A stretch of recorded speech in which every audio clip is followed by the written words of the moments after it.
Boa noite, pessoal. Rodrigo Barros aqui com mais um programa Somos Todos Humanos pela rhradio.com.br e também no nosso canal do YouTube Somos Todos Humanos.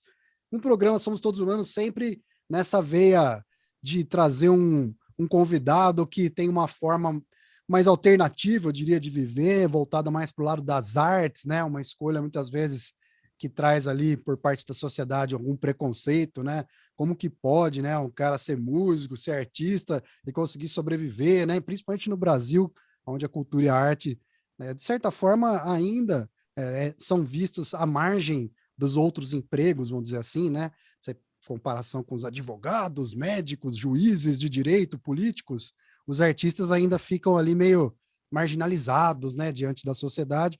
E a gente está aqui para provar o contrário, que não é por aí, não, né? Que a gente trabalha com arte e dá sim para sobreviver e viver muito bem com isso, e ser ainda, além de sobreviver e viver muito bem, ser muito feliz, né? Fazendo o que gosta, o que ama e contribuindo aí com toda essa humanidade que precisa da arte, né? Precisa disso, não tem jeito, né? O conforto vem muito dali, obviamente que a gente não está entrando no aspecto religioso da coisa, e hoje estou trazendo um maestro, um músico, instrumentista, talvez multi-instrumentista, né? Porque cara, quando vira maestro, toca de tudo, né? Muitos anos de experiência, estudou com professores internacionais, enfim, está à frente de vários projetos. Vamos conversar com o Júnior Luiz Vilas Boas, né? Conheci ele através do GSEC, foi entrevistado aqui no programa, e hoje eu vou bater um papo com ele, conhecer ele ao vivo aqui, gravando. Boa tarde, Júnior. Na verdade, boa noite para os ouvintes. Para nós é boa tarde, que a gente está gravando à tarde. Um prazer falar contigo aí. Vamos falar um pouco da tua história, como que você chegou a ser maestro, como é que é essa vida, como é que é ser maestro, que hora você dorme, né? Porque na minha cabeça, ser maestro é aquela coisa assim, tipo, o cara passa o dia inteiro na frente dos Sibelius, editando partitura para levar para os músicos lá, né? É isso mesmo ou não? Boa tarde e boa noite aí para todo mundo. É um prazerzão poder estar participando aqui do programa, né? Somos Todos Humanos. O nome já do programa muito legal, eu já curti quando eu vi. E estamos aí. Já que você falou de maestro, é assim, maestro não dorme não, cara. É 24 horas ligado. Às vezes você escuta um som, um ruído, e aquele ruído fala, é isso aí que eu tava pensando e tal, aí você já lembra, já te dá uma ideia, você já vai automaticamente pro Sibelius mesmo, ou às vezes você não tem, hoje tem bastante ferramenta, né? O celular você grava fácil, aí você faz um riffzinho, depois você põe, na hora que você chegar em casa, você coloca aquele riffzinho, é assim que funciona. Ô, Júnior, posso chamar você só de Júnior? Como é que você é conhecido, assim, popularmente aí na região? Como é que eu posso te chamar? É Júnior mesmo. Maestro Pode Júnior, chamar. tá. Maestro Júnior, Isso. vai, vou respeitar aqui a posição do maestro, porque o cara quando chega maestro é porque teve uma vivência aí muito grande, né? Vamos falar dessa vivência. Eu estou vendo no teu currículo que você mandou para mim aí à tarde, que você fez uma formação em teoria musical ali em 86 até 88, na cidade de Cosmópolis, né? Como que foi essa primeira formação? Quantos anos você tinha? De onde vieram as suas influências de família? Como que você se enveredou pro lado da música aí? Olha, infelizmente de família, a influência musical é muito pouca, né? A gente era uma família muito humilde. A única coisa que eu ouvia de manhã, levantava muito cedo, madrugada, morava em chácara, sítio, e meu avô ia tirar leite das vacas, cuidar dos animais, e colocava um rádio para a gente ouvir o Zé Bétio, Arlindo Bétio, um programa aqui da cidade de Limeira, que era o Toninho da Engenhoca, e tocava as modas, sanfona, e eu nem imaginava como é que era feito aquilo. Aí indo para Cosmópolis, a minha avó fez amizade com o pessoal, umas senhoras da rua, a primeira rua que a gente morou, e eram da igreja Congregação Cristã, e a gente começou a frequentar, e eu falei, o som é feito com isso, esses são os instrumentos. E mudando de bairro, né, que meu avô vivia mudando de bairro, o segundo bairro que a gente foi, 3 casas para cima da casa que a gente morava, cara, tinha um batera. Cara, eu ficava louco com aquilo, queria ver como é que era aquilo, como é que o cara conseguia fazer aquilo e tal. E depois mudou desse bairro, no outro bairro tinha uma fanfarra, uma escola estadual, bem no centro da cidade, a escola GEPAM, em Cosmópolis. E aí eu ficava ouvindo aquela fanfarra e falei, nossa, que maluco, esse negócio é legal. E depois a gente retornou para casa de novo, do lado do baterista, e esse baterista foi o cara que me inspirou muito. O nome dele é Mamo, ele tem até um canal também no YouTube, mas é conhecido na região como Mamo Freud. Manja muito, conhece muita coisa sobre rock e tal. E a disciplina de estudo dele, aí eu comecei a entender como que era, né? E aí, nessa mudança de bairros, a minha avó conheceu outras pessoas e começaram a ir na igreja. Só que aí era a Igreja Assembleia de Deus. Como a gente tinha pouco conhecimento, achou que era a mesma coisa. E a Igreja Assembleia de Deus, ela tem uma conotação diferente, né? Não é uma orquestra igual a da congregação cristã, e era banda. Aí tinha prato, caixa e tal. Ah, meu, eu ficava vidrado na banda lá. E o mesmo professor do GSE foi o meu professor, foi o Mauro Almeida, que tanto eu quanto o GSE, a gente vai ser grato a vida toda, né? Ele faleceu ano passado, infelizmente, mas ele que plantou essa semente bem plantada de trompete, né? Que é o instrumento que eu gosto, igual o GSE. Tento tocar trompete, eu estudo bastante, né? Para tocar pouco, e é assim que vai.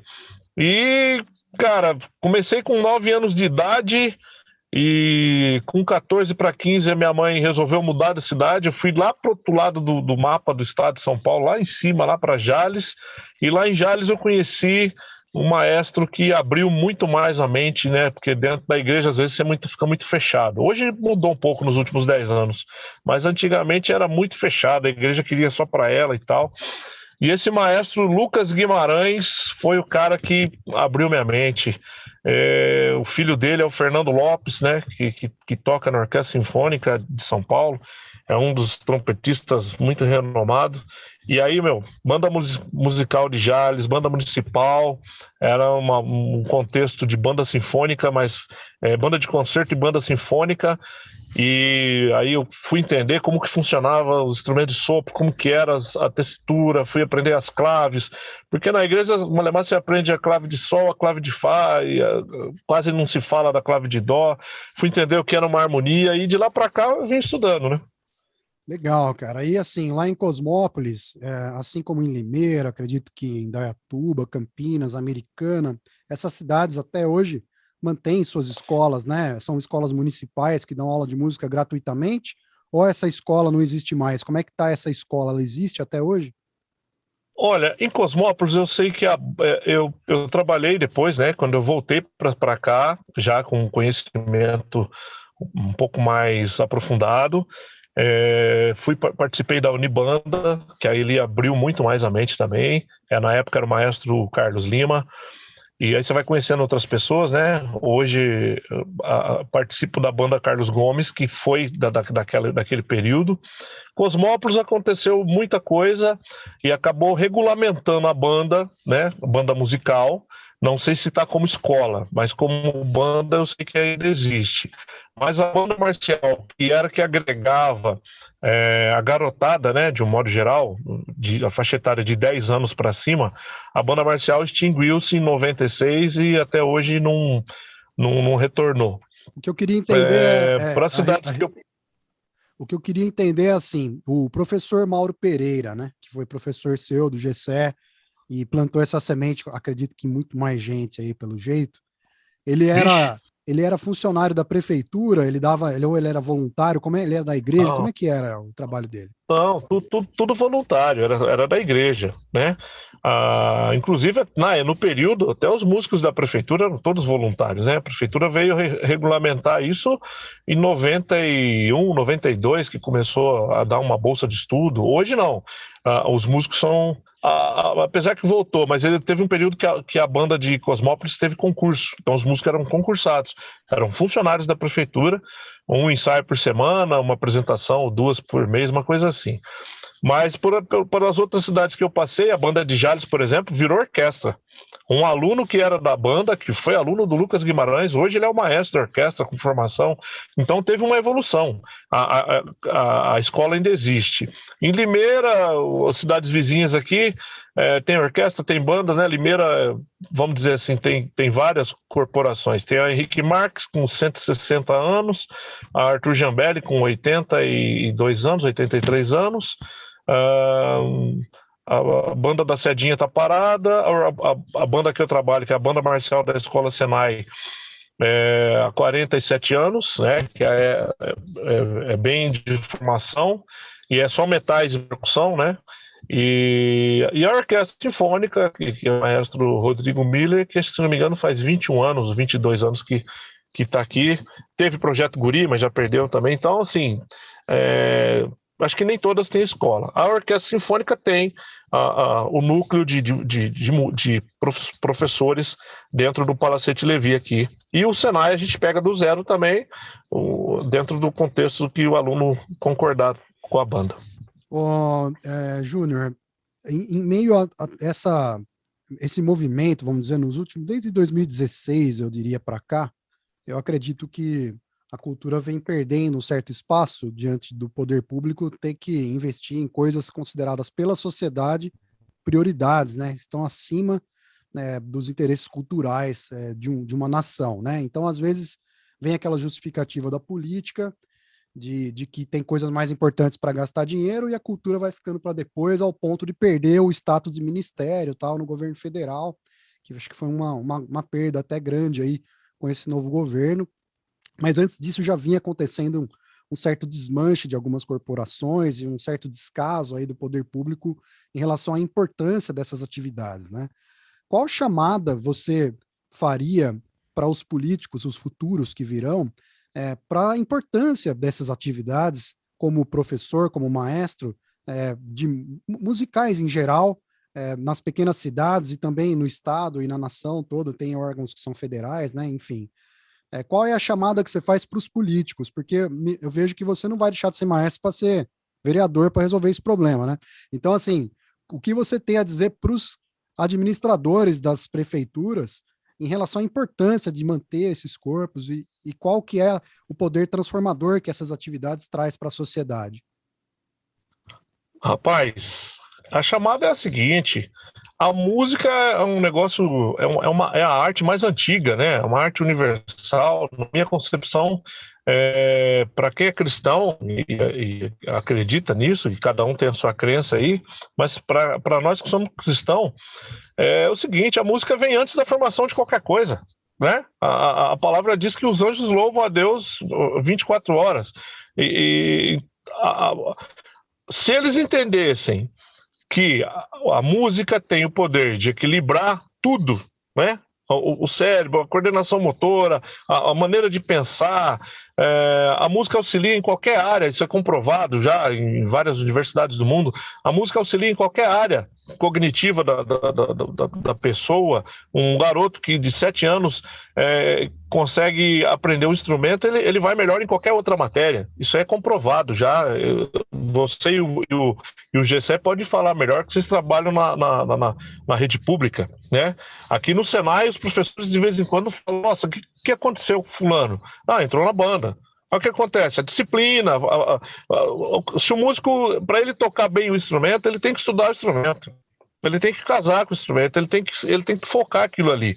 Então, existe assim, se o poder público investisse mais nessa parte, acabaria muito mais rápido, até extinguiria muitos outros problemas que tem na sociedade, principalmente lá nos bairros mais longínquos de centro, né, nas periferias, e que lá tá cheio de talento também. Vocês aí nas escolinhas, você pode ver que um talento você consegue já captar ele já com uma criança de 6, 7 anos, você consegue ver que ele tem futuro, tem musicalidade, tem ouvido, entendeu? A chamada é essa, porque nos últimos anos, vamos dizer, você falou de 2016, eu vou mais além, eu vou a 32 anos atrás, quando extinguiu-se o canto orfeônico nas escolas. Isso aí era o primeiro passo. Tudo bem, eu não quero ser cantor, eu não quero ser músico, mas pelo menos aquela geração lá de trás que teve esse tipo de aula, era o canto orfeônico, a SPB, Educação Moral e Cívica, acabou em 1985. Eu não vi a hora de sair da quarta série para ir para a quinta série para eu poder entrar numa fanfarra depois. E aí acabou. No ano que eu fui, acabou. Não teve mais. Eu tive conhecimento disso porque eu fiz pesquisa e de lá para cá eu quis fazer a minha pesquisa sobre civismo, sobre civilidade, sobre essas coisas, entendeu? Então, foi por isso tudo diminuiu até o patriotismo. As pessoas hoje têm dificuldade em cantar um hino nacional. Cara, pelo amor de Deus, é o hino da pátria, tudo bem. Um monte de gente fez um monte de coisa errada, mas se você não ama a sua casa, então por que você tem a sua casa? Se você não ama seu bairro, por que você mora aí? Se você não ama a sua cidade, se não gosta da sua cidade, muda para outra, entendeu? Mas o patriotismo vem já de dentro de casa. Então, se a música lá atrás teve essa conotação, eu não quero ser músico, né? Voltando na linha de raciocínio, eu não quero ser músico, mas pelo menos ele sabe entender, ele sabe ouvir e ele consegue aplaudir uma pessoa que estuda, porque não é todo mundo que tem um dom nato, né? E é uma pessoa que estuda tanto para ela chegar a fazer uma apresentação para o público, para agradar o público. E nós, a maioria nossa, nós músicos, a gente toca o que às vezes a gente não gosta, mas a gente ama a profissão. Então você acaba se sujeitando a tocar um estilo de música porque uma plateia vai ouvir aquilo. Em primeiro plano. Em segundo plano, a profissão, que você falou no começo, na abertura do programa. Você fazer o que você gosta e ainda ganhar para fazer aquilo, logicamente você consegue sobreviver. E muita gente tem uma ideia errada. Isso vai ser músico, isso aí não dá dinheiro. Pera lá, mas você é feliz trabalhando de engenheiro, de mecânico, de administrador, sei lá do quê? Né? Se você chega em casa estressado e você precisa fazer qualquer outra coisa para você desestressar, nós, pelo menos, a gente não chega estressado. Você pode chegar cansado de tocar ou de fazer uma viagem com a banda, que no caso aqui é legal pra caramba, mas depois que você chega em casa, você tá o carro. Mas aquela gratificação de falar assim, eu fiz uma apresentação, nem que foi tocar o parabéns para você, para duas, três pessoas, mas você alegrou aquela pessoa, você fez uma boa música, você fez de qualidade, isso aí não tem preço, cara. Perfeito. Você falou de 85 como uma data ali onde já aconteceu um movimento de perda, vamos dizer assim, da música em relação aos órgãos públicos e como eles difundem esse tipo de informação, de conteúdo para as crianças nas escolas, enfim, como um incentivo das próprias prefeituras e dos governos em geral. Mas em 85 também tá no teu currículo, que foi a sua experiência musical primária ali, músico da banda municipal da Igreja Assembleia de Deus em Cosmópolis, né? Ou seja, você ficou frustrado com o governo e tal, mas a igreja estava lá fazendo o papel dela, assim como outras igrejas fazem e outros movimentos também fazem, né? A Assembleia de Deus tem um papel fundamental nisso, né? Foi justamente porque o ano que eu almejava entrar na fanfarra, não rolou. Aí o Mauro foi a pessoa que deu essa chance, que deu esse start, entendeu? Eu entrei na banda da igreja mesmo e demorei um pouquinho para assimilar, né? Porque, como eu falei, a gente vinha do sítio e tal.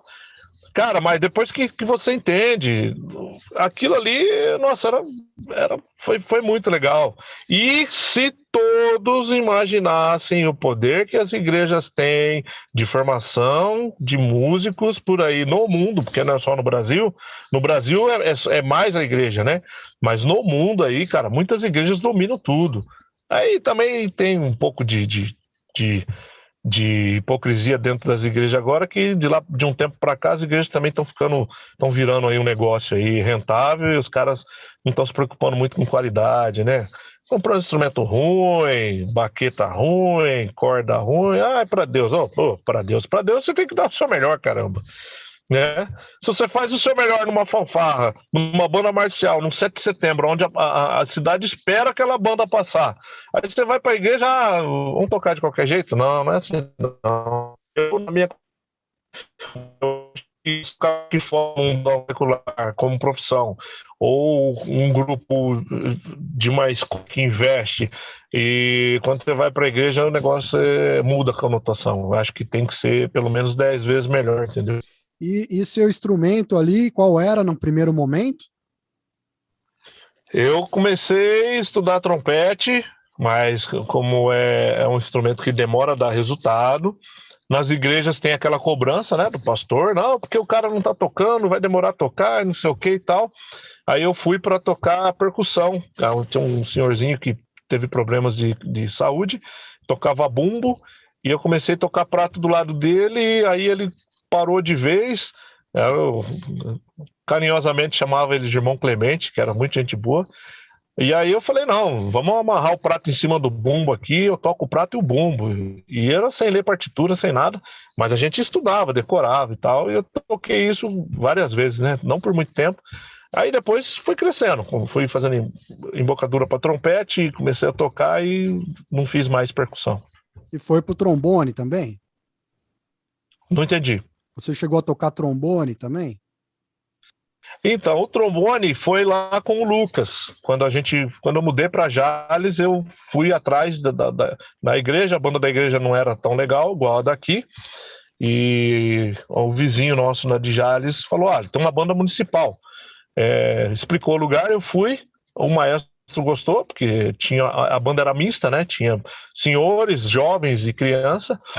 E como todo ano sempre as bandas de prefeitura, as escolas abrem inscrições, eu estava no período de inscrição, fiz a inscrição e eu queria tocar trompete. E ainda mais vendo o filho dele, que hoje é o Fernando Lopes, ele já era bom de trompete na época, hoje sem comentário, né?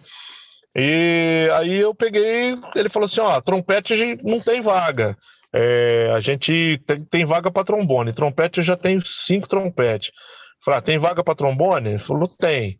Falei, meu padrasto tinha um trombonito em casa, né? Falei, quer saber de uma coisa? Eu tenho um trombonito em casa, porque ele falou que tinha vaga para trombone, mas não tinha o instrumento que a prefeitura estava fazendo a compra. Aí ele falou, traz o trombonito para eu ver. Levei o trombonito, ele limpou e tal, falou, não, dá para você tocar. Aí eu falei, bom, pelo menos era 3 pistos, parecido com o trompete. Só que aí o que foi legal, né? Que até então eu não sabia clave de Fá, e ele lá, como ensinava o trombone em clave de Fá. Falei, legal, então vou aprender um negócio novo. Entrei de cara. Aí comecei do zero e falei, não, então quero aprender mais. Aí foi ele que ele foi passando, clave de Fá na 4ª linha, clave de Fá na 3ª linha. Ele falou, você quer aprender mais? Falei, quero. Aí ele me deu um livro chamado Maria Luísa de Matos Prioli, nem sei se eu posso falar aqui, mas... E aí, cara, era um livro teórico, porque as igrejas elas usavam princípios não sei o que para a juventude. Eu tenho esse livro aqui. Princípios básicos da música para a juventude. É esse mesmo. Eu tenho volume 1, volume 2. Eu uso ele até hoje, né? E aí depois de um certo tempo que eu fui entender o porquê que muita gente usava ele. Para os concursos oficiais da banda da Polícia Militar, da banda do Exército, da Marinha, essas coisas, é a matéria dele que cai nas provas. Então eu falei, bom, se cai nas provas lá, significa que o negócio é legal, então vamos usar, ué. Tem gente que não gosta, né? Tem cara que não gosta da teoria e tal, mas aqui eu implantei ele e todo lugar que vou dar aula, eu uso ele. Eu sou suspeito para falar porque eu sou professor de teoria e percepção musical lá na Escola de Música de Americana, né? Então eu sou suspeito para falar. Veja bem, então você em 85 começa essa atividade tocando. E de 85 até quando para virar maestro? Em quanto tempo você ficou só tocando, experimentando e observando os maestros para chegar e falar assim, agora eu vou fazer um curso para ser maestro e começar a escrever? Na verdade, a parte de ser maestro ou professor, vamos dizer assim, veio depois de Jales, né? Eu saí de Cosmópolis, eu comecei com 9 anos em 85, 9, antes. Final de 83 eu comecei a parte teórica, aí em 85 no trompete, aí eu fui para Jales, desenvolvi trompete, trombone. Com 17 anos eu falei, não, eu quero trabalhar com fanfarra, quero ser instrutor de fanfarra. Naquela época a gente entendia como instrutor de fanfarra, né? Tinha pouco conhecimento ainda, não tinha internet, tudo era difícil, né? O Brasil era muito difícil, né? Pra você ter uma aula boa, você tinha que comprar uma videoaula internacional, e às vezes demorava a chegar. O Conservatório de Tatuí, Unicamp, eram poucas pessoas que passavam, né? Às vezes você também não tinha condições de ir até lá e tinha esse lance. Mas eu falei, não, eu quero seguir isso aqui.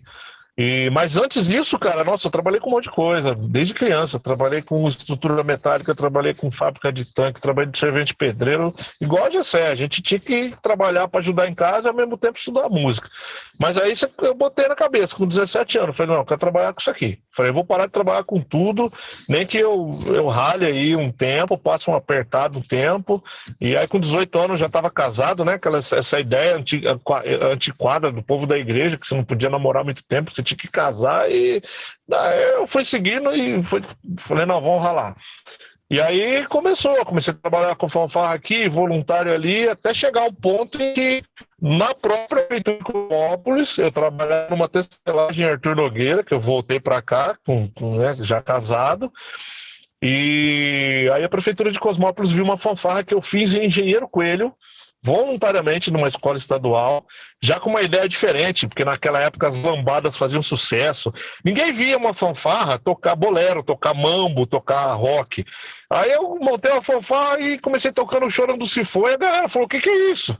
Né? Porque o povo tinha aquela ideia de fanfarra militar, da época do regime militar, que é até chula, né? A linguagem que a gente usa no meio dos músicos aí, né? Toma limonada pra cagar de madrugada, eu quero a linguagem que os professores... o professor de educação física fazia isso, porque eram eles que cuidavam das fanfarras, né? Tinha um mundo específico na frente. O cara faz uma faculdade e tem lá um pouquinho de curso de bandinha rítmica e falou, educação física, como o cara tem que manter postura, essas coisas, acabava agregando, sei lá, não sei como é que era feito na época, se o cara pagava a hora não sei, cada escola tinha o seu sistema. Aí você chega diferente, né, meu? Pô, pera lá, uma fanfarra tocando lambada, fazendo axé, tocando rock, colocando células de rock no meio daqueles ritmos todos. E aí eu já comecei a entender como que se escrevia para caixa, né? Não sabia para bateria ainda, nem para bumbo, mas a caixa eu tinha... Alguém tinha me dado algumas partituras. Eu falei, caramba, então tem partitura para caixa. Tem partitura para caixa. E depois você vai evoluindo. E aí falou, não, pera lá, a secretária de Cultura de Cosmópolis na época falou, não, tem que trazer esse rapaz para cá, vamos ter que fazer uma fanfarra aqui. Aí Cosmópolis foi meu primeiro trabalho profissionalmente, na época era assim, vamos falar, não era um salário, né, era um valor simbólico. Vamos supor que hoje o salário mínimo hoje é R$ 1.050, a prefeitura dava R$ 250 de ajuda de custo para mim. Foi aí que eu falei, Júnior, nessa fase aí, a gente já pode perceber que esse convite aí da prefeitura certamente reflete parte de sua dedicação e do seu destaque aí com a música, né? Desse talento que você acabou aflorando com muita dedicação aos estudos, né?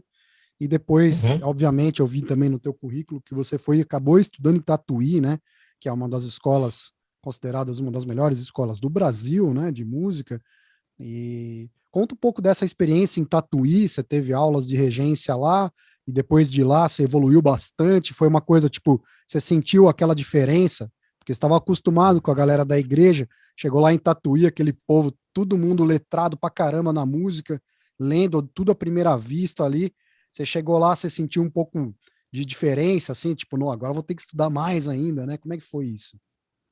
Então, nessa trajetória toda, eu não fiquei parado, eu fui pegando informações, fui pegando com aqui, com ali, workshop, masterclass, São Paulo, Unicamp, os lugares, né? A história de Tatuí é engraçada, cara. Eu já estava trabalhando aqui em Limeira, né? A banda de Cosmópolis já tinha acabado, já tinha trabalhado em outros lugares, eu formei um grupo folclórico Olambra, e foi uma escola espetacular. Foi muito louco a experiência na Olambra, porque os caras queriam que eu... Acendi uma luzinha aqui para dar uma melhorada aqui, porque está começando a ficar escuro. Os caras queriam que eu formasse um grupo folclórico holandês para tocar aquelas danças que eles têm lá, né? Porque o pessoal holandês tem uma cultura muito diferente, né? Falei, caraca, meu, e agora? Como é que eu vou entender essas partituras aí? Tinha um senhor holandês lá que ele tinha as partituras da época de criança dele, quando ele veio embora para cá da guerra. Mas eu encarei, foi muito legal. Trabalhei uns anos lá, depois trabalhei em Paulínia e vim para Limeira. Um belo dia, de tanto falar para a galera aqui, ó, galera, vocês precisam estudar, vocês precisam procurar um conservatório, fazer uma faculdade, tal, tal, tal. Mesmo eu não tendo feito, sendo autodidata em bastante coisa, mas eu não ficava parado. Eu lançava um método diferente. Vamos estudar, vamos escutar. Pega CD da Big Band tal, CD da orquestra tal e tal. Aí um dia os caras falaram, ó, você sabe ir pra Tatuí? Eu falei, sei, já fui lá numas palestras lá e tal. Pô, você não quer ir com nós lá? A gente vai fazer inscrição para um curso de regência de banda. Eu falei, vamos, eu levo. Tava de férias, né? Aí, chegando lá, no caminho os caras falaram, Julião, pô, você podia fazer também, né? Não sei o que e tal, você não tem um curso ainda nesse âmbito. Eu pensei, é complicado se mudar horário, né? Numa rede grande, né? Ou na rede pública, ou no sistema S, que é o Senai. Aí, chegando lá, eu fui ler o edital. Eles já tinham lido o edital, já sabiam o que ia ser prova. Eu fui dar uma olhada no edital enquanto eles foram andar lá e fazer a inscrição. Eu voltei, eles estavam no guichê ainda. Eu falei, vou fazer a inscrição também. Eu fiz a inscrição. Fiz a inscrição, dei uma lida, depois peguei o edital pela internet. Nós fomos em 5. Das 5 pessoas, 3 não passaram na prova, eu passei, mais um passou. Falei, que caramba. Aí eu fiz o curso. Falei, bom, já que eu vou fazer, consegui liberação na escola, mudei meus dias de folga e fiz o curso, cara, com o Dario Sotelo. Do começo ao fim. Abriu muito a mente, porque ali você tá no miolo do negócio, né? Dava para você ver Big Band, dava para você ver a banda sinfônica, dava para você ver os grupos de teatro, que engloba tudo, né?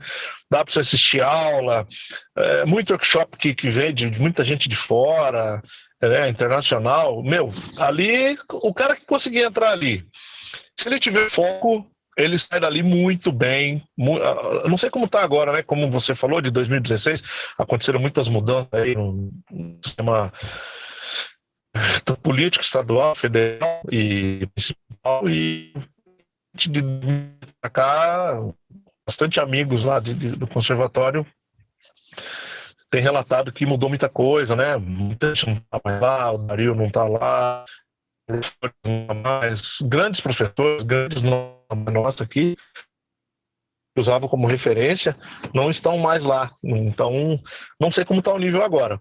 Mas quem pôde fazer aula lá, que nem eu fiz 3 anos de aula de regência, e depois fiz mais 1 ano e meio de trompete popular.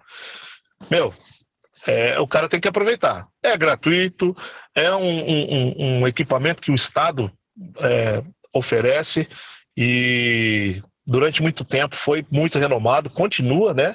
Mas eu não sei como tá. Porque foi uma experiência muito boa. Abriu bastante a mente.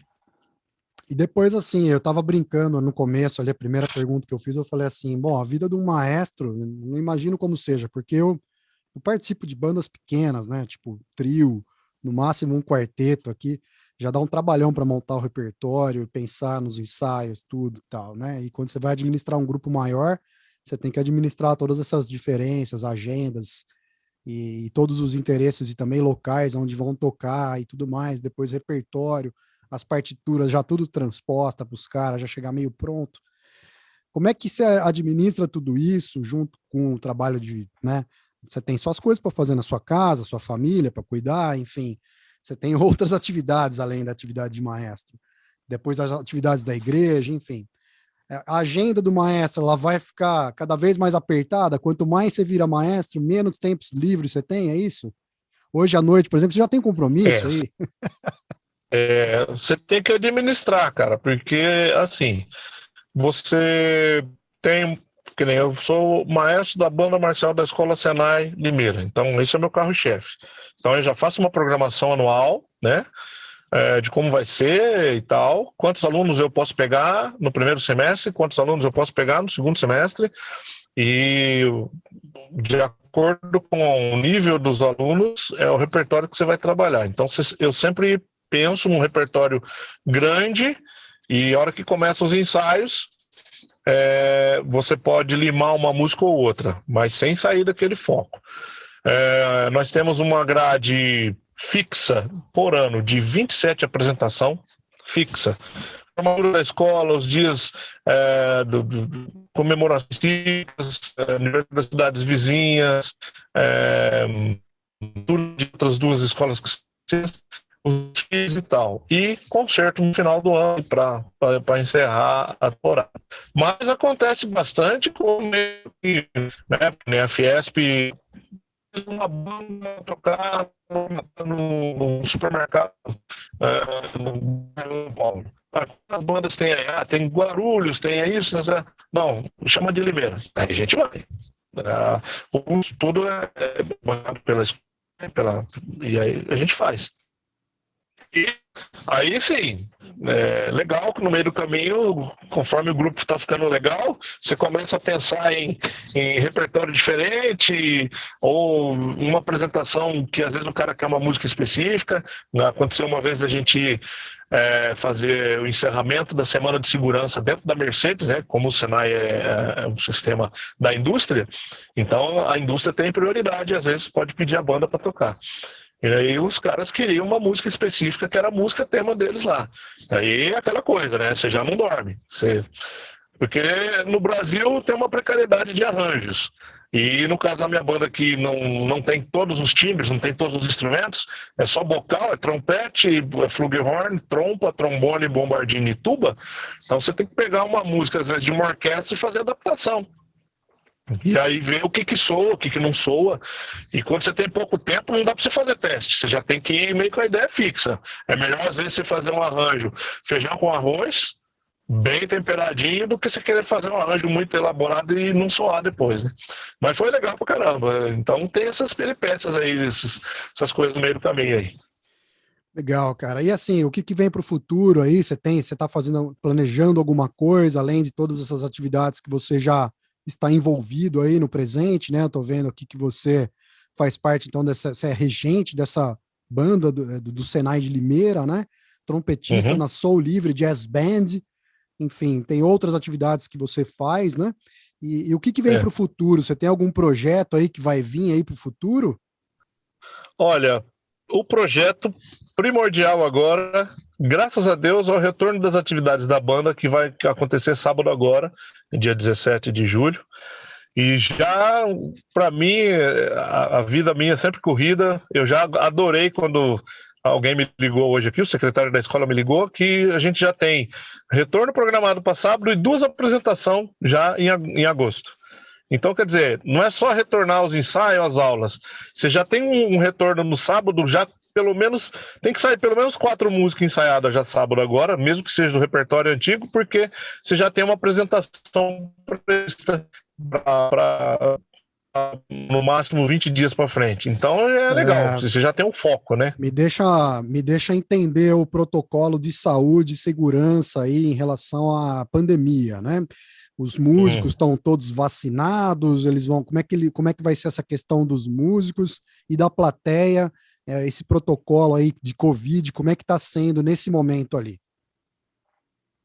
Vacinados, acredito que são poucos, porque como a banda tem criança, adolescente, jovens e adultos, acredito que são alguns adultos que estão vacinados, mas se tem uma coisa que o sistema é rígido, é com disciplina.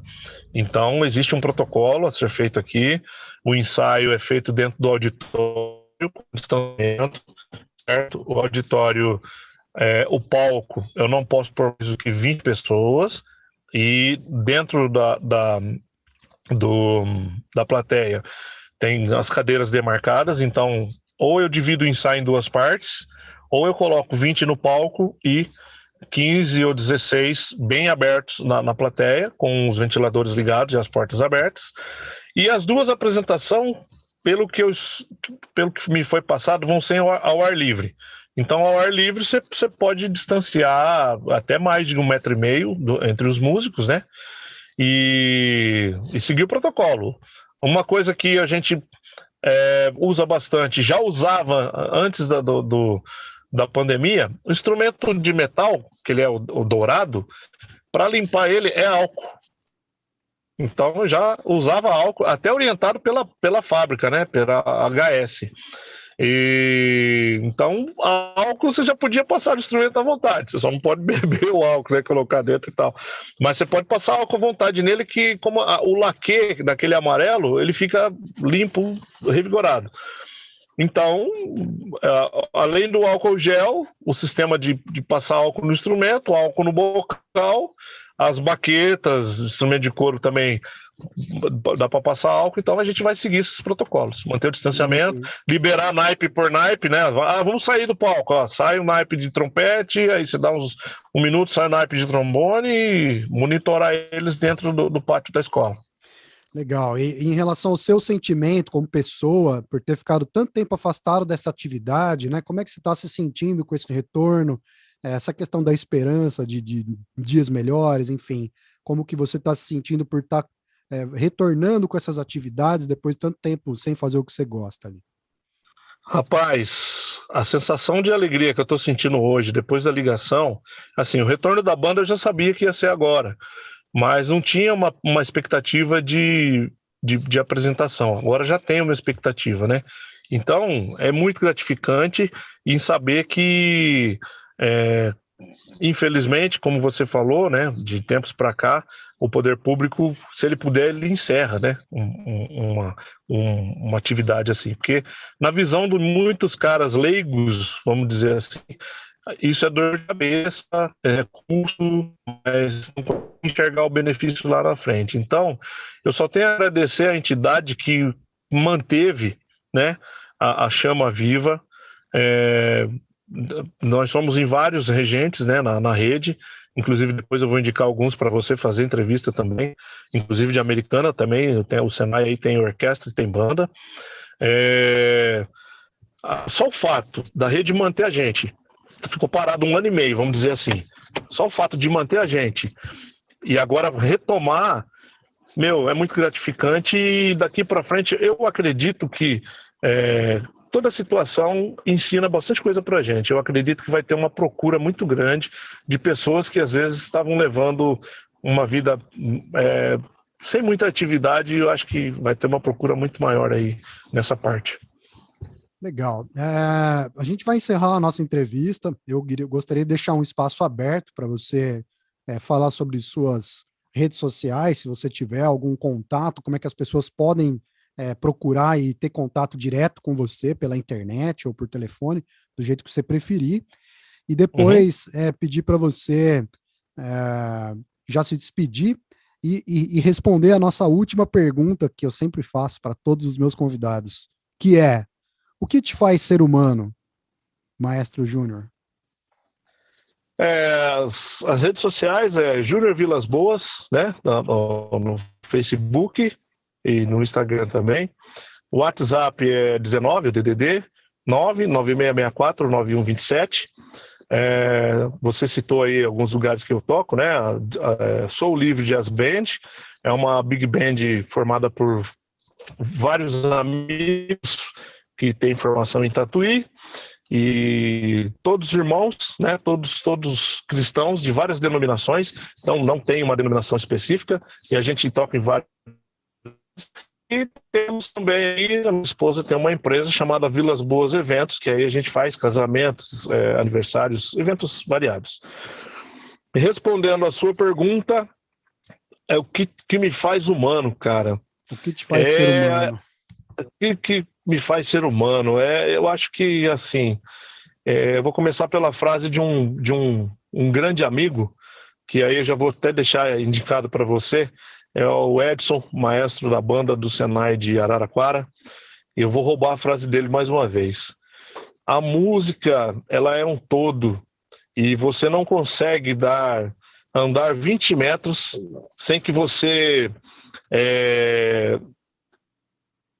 faça um som, ou escute um som, um ruído. Então a música, ela é tudo, né? E sem a música, eu acho que eu não seria um ser humano.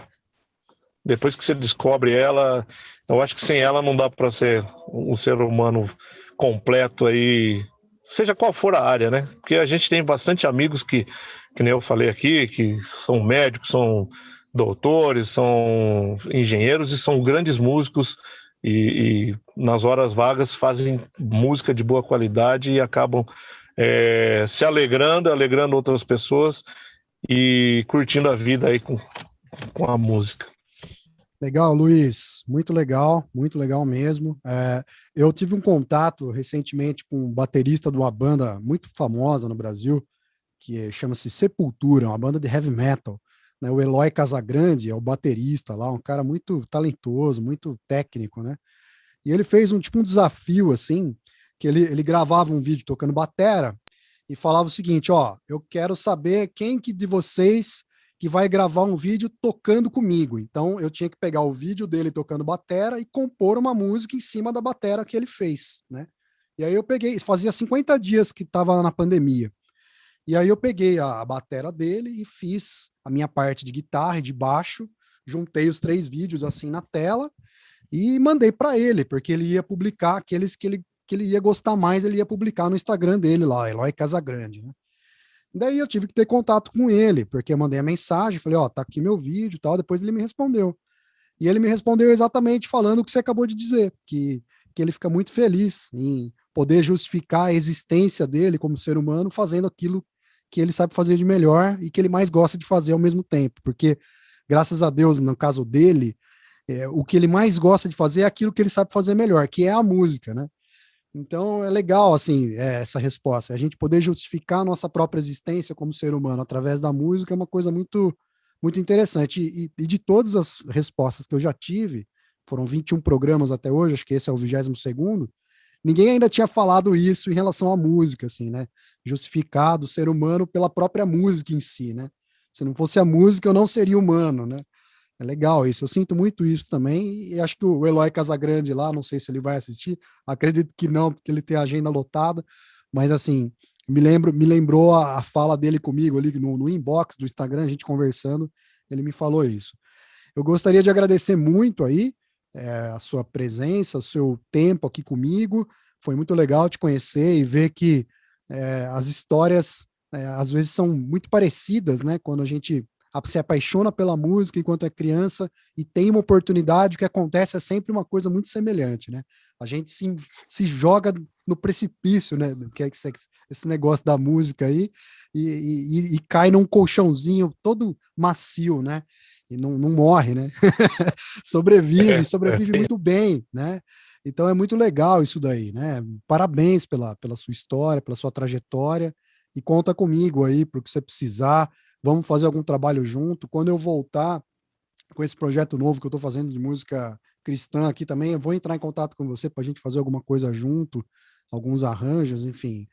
Vamos esperar essa parte crítica da pandemia passar e planejar alguma coisa juntos aí. Obrigado aí, fala um tchau aí pro pessoal e vamos encerrar. Legal, agradeço também, foi um prazerzão. Vai ser muito bom a gente fazer alguma coisa junto, sim. E bola pra frente e música pra todo mundo aí. Deus abençoe a todos. Tenham todos aí uma boa noite de Valeu! descanso. Valeu, obrigado aos ouvintes do programa Somos Todos Humanos e até daqui 15 dias para mais um programa Somos Todos Humanos!